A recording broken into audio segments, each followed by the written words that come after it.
Վերջին շրջանում հաճախ է խոսվում տարածաշրջանային հաղորդակցության և տնտեսական կապերի վերականգնման անհրաժեշտության մասին։ Այս տեսանկյունից ուշադրության կենտրոնում է Գյումրի-Կարս երկաթուղու վերագործարկման հարցը։ Հայկական և թուրքական կողմերը արդեն մի քանի անգամ գնահատել են վերագործարկման տեխնիկական պահանջներն ու պայմանները։ Փորձագետների դիտարկմամբ սա տնտեսության շնչառությունն ավելացնելու միջոց է, հետևաբար կա տրանսպորտային միջոցների դիվերսիֆիկացման կամ բազմազանեցման անհրաժեշտություն։ Թեպետ թեման բազմաթիվ անգամներ քննարկումների կենտրոնում է հայտնվել, առայժմ հստակ ժամկետներ չեն նշվում ծրագիրն իրագործելու համար։ Հիմա էլ մենք աշխատանքի ընթացքում տեխնիկական խնդիրներ ենք հայտնաբերում, որոնց մասին օրինակ մի ամիս առաջ չգիտենք, 2 ամիս առաջ չգիտենք եւ այդպես շարունակ, որովհետեւ չենք զբաղվել 40 եւ ավելի տարիներ, չէ 40 մոտ 40 տարի չենք զբաղվել պատշաճ այդ ենթակառուցվածքով։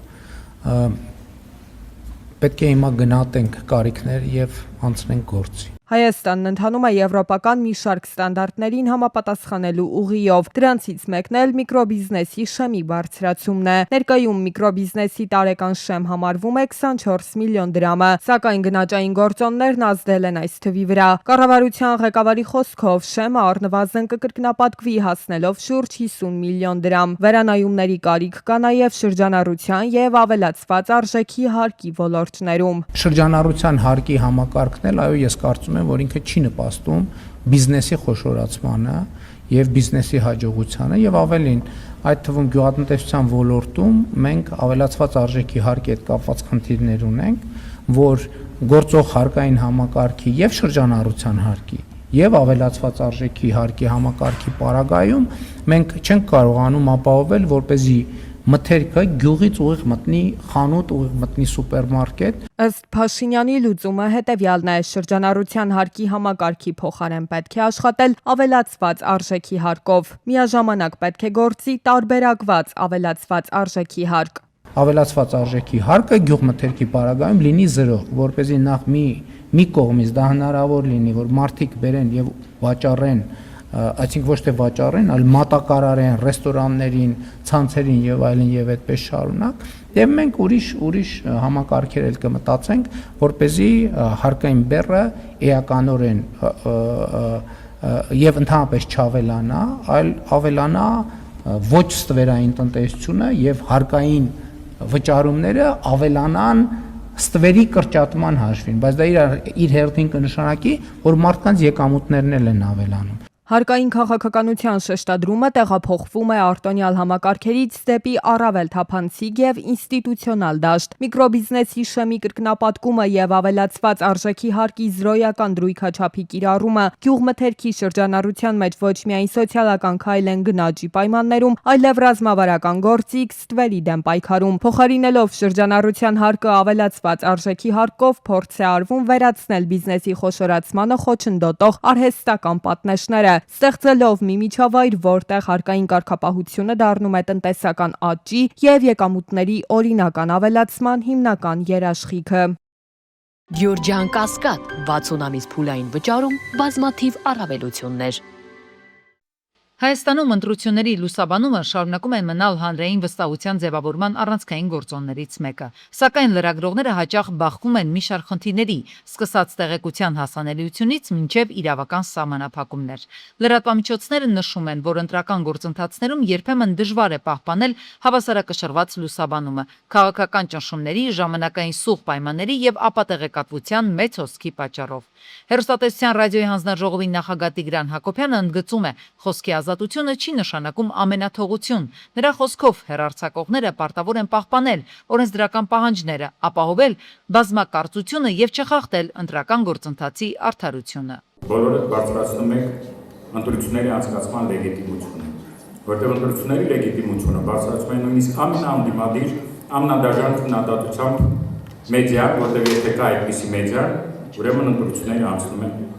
բաց եւ թափանցիկ պայմաններով։ Հեռուստատեսության եւ ռադիոյի հանձնաժողովը կարող է մերժել կամ պատժամիջոցներ կիրառել այն դեպքերում, երբ արձանագրվում են խախտումներ, օրինակ միակողմանի քարոզչություն, ատելության խոսք կամ չստուգված տեղեկության տարածում։ Մյուս կողմից կենտրոնական ընտրական հանձնաժողովի նախագահ Հովակիմյանը ներկայացնում է նախընտրական քարոզչության իրավակարգավորումները։ Ակնհայտ հայոյանք, վիավորանք, պարունակող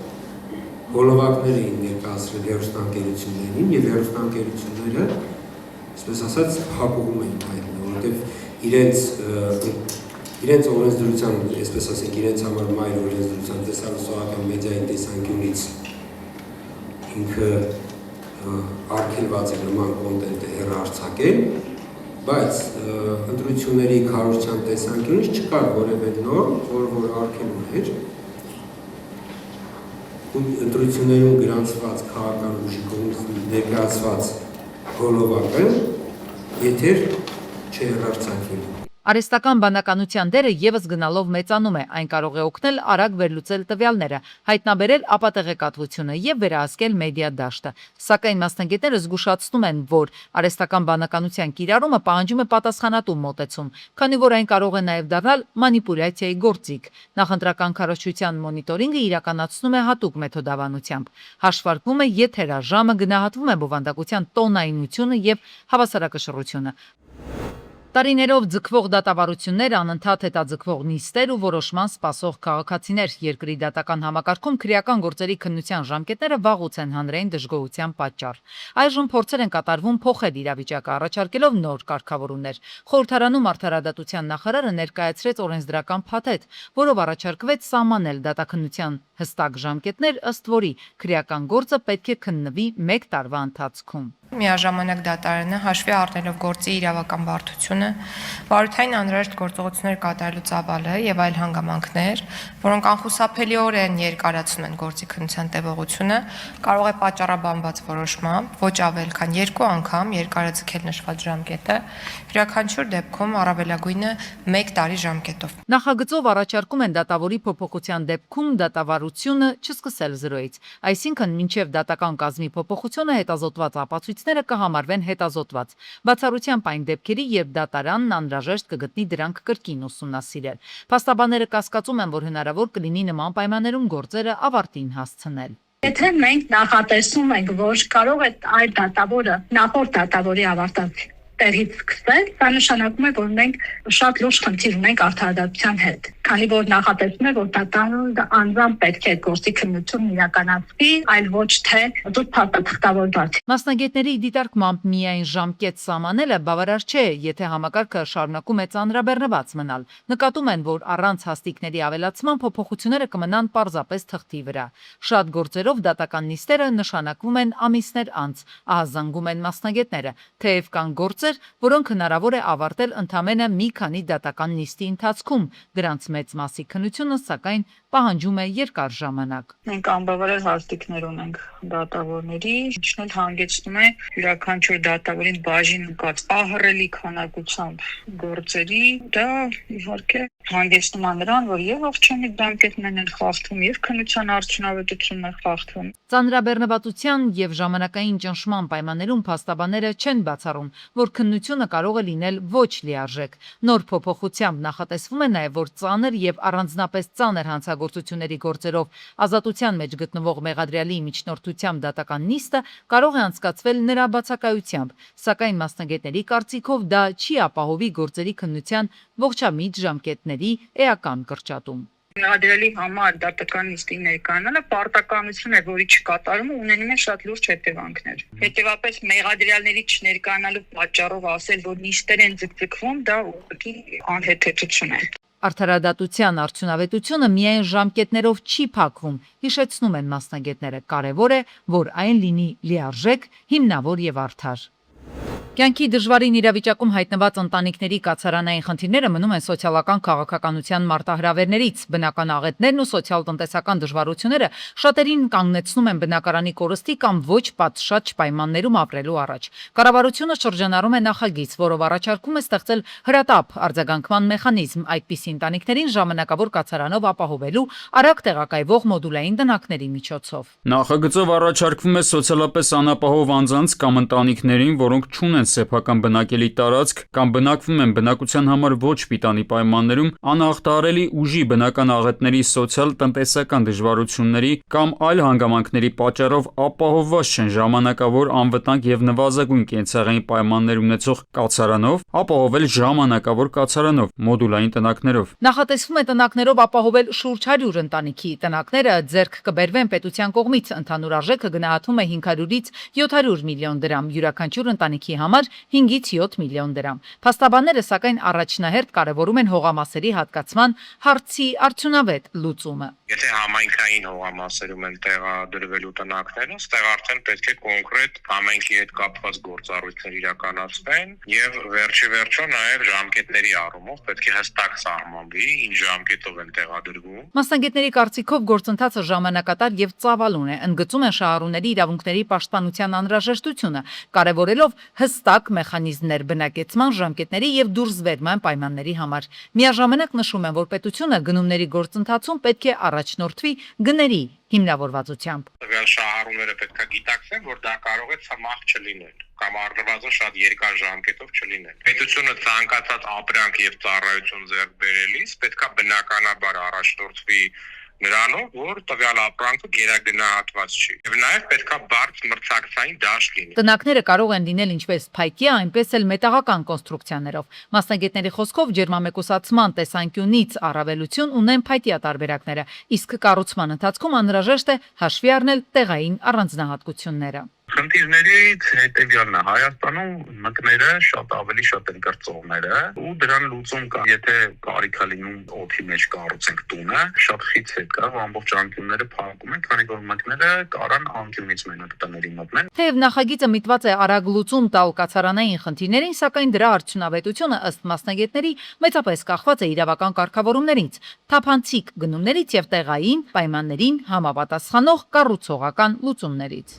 Մարզպետարանների եւ համայնքապետարանների ենթակայության տակ գտնվող հանրակրթական դպրոցներն այսուհետ ենթարկվելու են ԿԳՄՍ նախարարությանը։ Մարզային դպրոցների դեպքում դա տեղի է ունենալու այս տարվա սեպտեմբերին, իսկ մայրաքաղաքայինների պարագայում հաջորդ տարվա սեպտեմբերից։ Երկրում առկա 1400 դպրոցից նախարարության ենթակայությամբ այժմ գործում է շուրջ 130-ը։ Աշխարհագրորեն մեծ տարածք ունեցող երկրներում դպրոցների ենթակայության այլ մոդելներ են գործում, օրինակ քաղաքապետանի կամ մարզային կամ համայնքային ենթակայությամբ։ Դրանք հիմնականում հանդիպում են զարգացած երկրներում։ Հաշվի առնելով, որ մեր երկրում վարչատարածքային բաժանումների եւ հաստատությունների թիվը այնքան մեծ չէ եւ դրանք կարող են մեկ կառույցի կողմից կառավարվել, ուստի նպատակահարմար է կիրառել արդեն իսկ այլ երկրներում գործող եւ փորձարկված մոդելը։ Կառավարությունը շեշտում է, որ նպատակ ունի ապահովել բոլոր դպրոցներում կրթական քաղաքականության չափորոշիչների եւ վերահսկողության միասնականություն, այսինքն կապահովի կրթության ավելի հավասար որակ, որովհետեւ նույն կանոններն ու ստանդարտները կգործեն